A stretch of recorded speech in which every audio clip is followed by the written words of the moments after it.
Madison, a linda fazenda de Deus. Capítulo 18.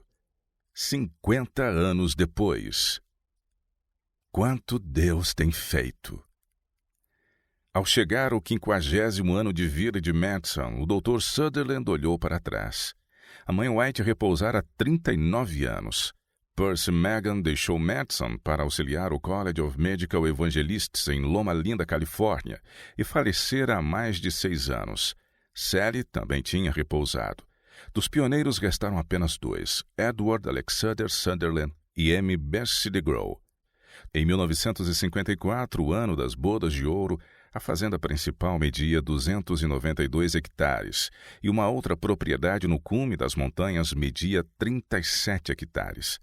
A escola também utilizava aproximadamente 40 hectares ao sul da estrada de Neely Bend, que pertenciam à Lehman Foundation, Fundação dos Leigos. Centenas de pessoas visitavam o campus de Madison todos os anos, atraídos por suas flores, árvores e pela beleza do local em geral. Grupos de mulheres representantes de clubes de horticultura de Nashville e outras comunidades seguiam o Dr. Floyd Brellier e Richard Walker pelo campus, enquanto os 2 botânicos diziam os nomes das plantas, descreviam seu habitat natural e comunicavam pequenos fatos curiosos da natureza. Havia um cedro do Líbano em cada lado da entrada leste que dava acesso ao prédio administrativo. Não muito longe dali cresciam espécimes dos únicos cedros verdadeiros existentes, o cedro do Atlântico e o cedro do Himalaia. Arbustos com delicadas flores de lavanda perfumavam o ar ao redor da porta leste. Fazia-se incenso de seus galhos e sementes esmagados. Carvalhos da China também cresciam ali, bem como 60 cerejeiras japonesas que, na devida estação, se enchiam de flores e provocavam expressões de admiração nos visitantes. Dr. Brellier trouxera ao campus essas e muitas outras plantas e flores exóticas. Madison tinha se tornado como um jardim do Éden. Deus, em sua infinita misericórdia e sabedoria, olhando para nosso perdido e perplexo planeta durante o 20º século de suas voltas ao longo do tempo e do espaço, estabeleceu uma série de eventos miraculosos. Como em todos os planos de Deus, ele já havia escolhido os homens e o lugar para esse grande acontecimento. Ele uniu Edward Alexander Sutherland e Percy Magan, deu-lhes a experiência de que precisavam enquanto ainda jovens e impressionáveis, e os guiou com disciplina severa e grandes provas de fé.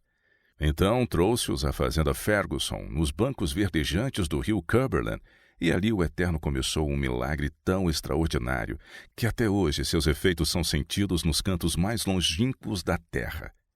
Deus realizou essa obra maravilhosa, pois encontrou um punhado de homens e mulheres que acreditaram nele com a essência de suas almas. Também creram em sua mensageira. Foi por meio desses homens e mulheres que Deus operou suas maravilhas. Em sua juventude, eles aceitaram a mensagem da justiça pela fé e entregaram suas vidas ao controle do Espírito Santo de Deus. Eles eram tão humanos quanto todos nós. Porém, sua confiança em Deus alcançou sublimes alturas e apoderou-se do poder divino. Ao relembrar o passado por ocasião do 50º aniversário de Madison, fortaleceu a fé e a confiança no que Deus faria nos anos seguintes. Embora restassem apenas 2 dos primeiros pioneiros, muitos outros haviam dedicado vários anos de suas vidas construindo Madison e promovendo seus ideais. E as unidades, aquelas pequenas réplicas de Madison, cresciam pelas terras do sul. Em muitas dessas unidades, as escolas eram unidas aos sanatórios com o intuito de alcançar um ministério equilibrado.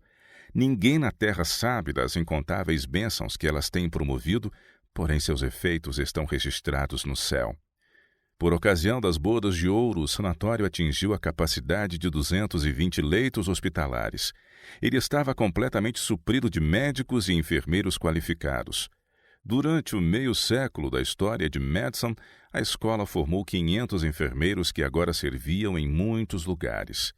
1000 graduados saíram da escola de Madison para abençoar o mundo.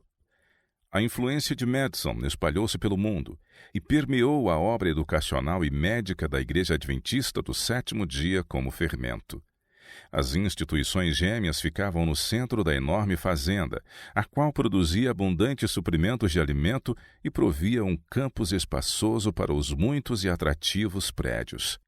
Vários deles haviam sido construídos com pedras locais encontradas na propriedade.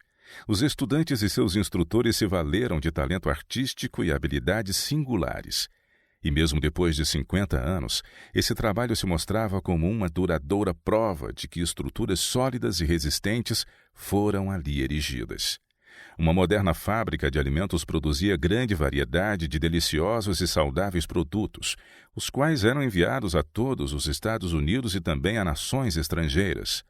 Uma família de 125 obreiros vivia no campus e desempenhava todas as atividades relacionadas à escola, ao sanatório e à fazenda com suas muitas indústrias.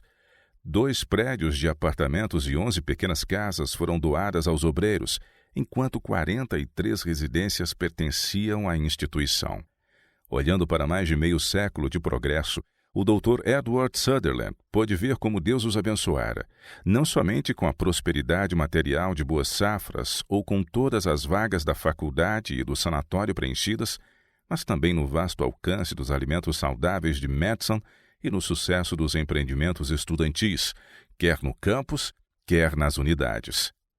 A bênção de Deus também era notada na espiritualidade em todo o complexo institucional, no tipo de comunhão que desfrutavam e na gentileza que demonstravam uns aos outros, compartilhando todas as coisas boas. A bênção do Senhor é que enriquece e não traz consigo dores. Provérbios 10, verso 22.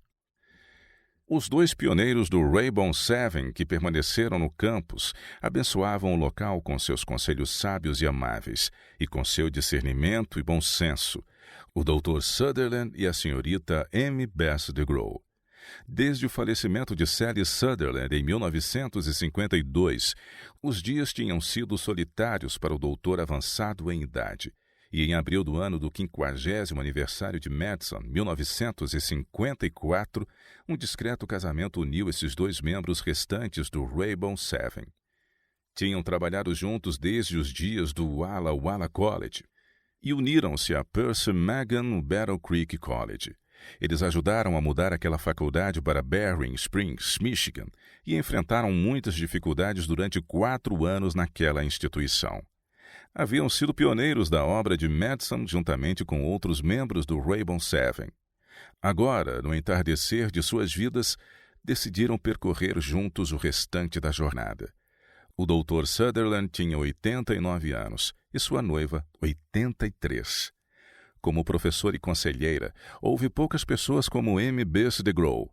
Auxiliou a S.N. Haskell e ao Dr. Sutherland em livros importantes. Foi editora do Advocate desde sua primeira edição.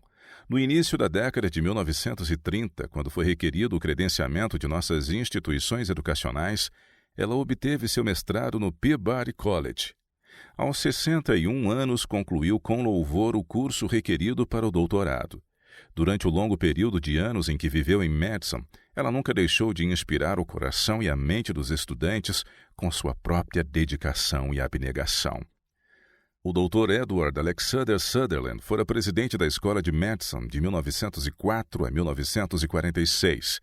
Sob sua liderança, ele viu o desenvolvimento a partir de uma pequena, obscura escola sobre uma negligenciada fazenda se tornar em uma faculdade totalmente credenciada e reconhecida ao redor do mundo, situada num verdadeiro jardim do Éden, cheio de hortas, pomares e campos, pois Deus honrara muito ricamente a fé simples dos fundadores de Madison. Em 1946, o Dr. Sutherland fora chamado para servir como secretário da Association of Self-Supporting Institutions, Associação das Instituições de Sustento Próprio, e da Commission of Rural Living, Comissão de Vida Rural. Após colocar ambos os departamentos em ordem, ele retornara ao campus de Madison, o qual amava muito, pretendendo passar o restante da vida rodeado pelos muitos amigos e colaboradores feitos ao longo dos anos. Embora aposentado, ele aconselhava e direcionava os assuntos de Madison e muitas outras instituições de sustento próprio. Nas bodas de ouro, celebrando meio século do cumprimento do plano que Deus revelara à mãe White tantos anos antes, ninguém estava mais cheio de sincera satisfação e da mais humilde gratidão quanto o Dr. Sutherland. Seus olhos sempre enxergavam muito além do que a maioria das pessoas enxergava.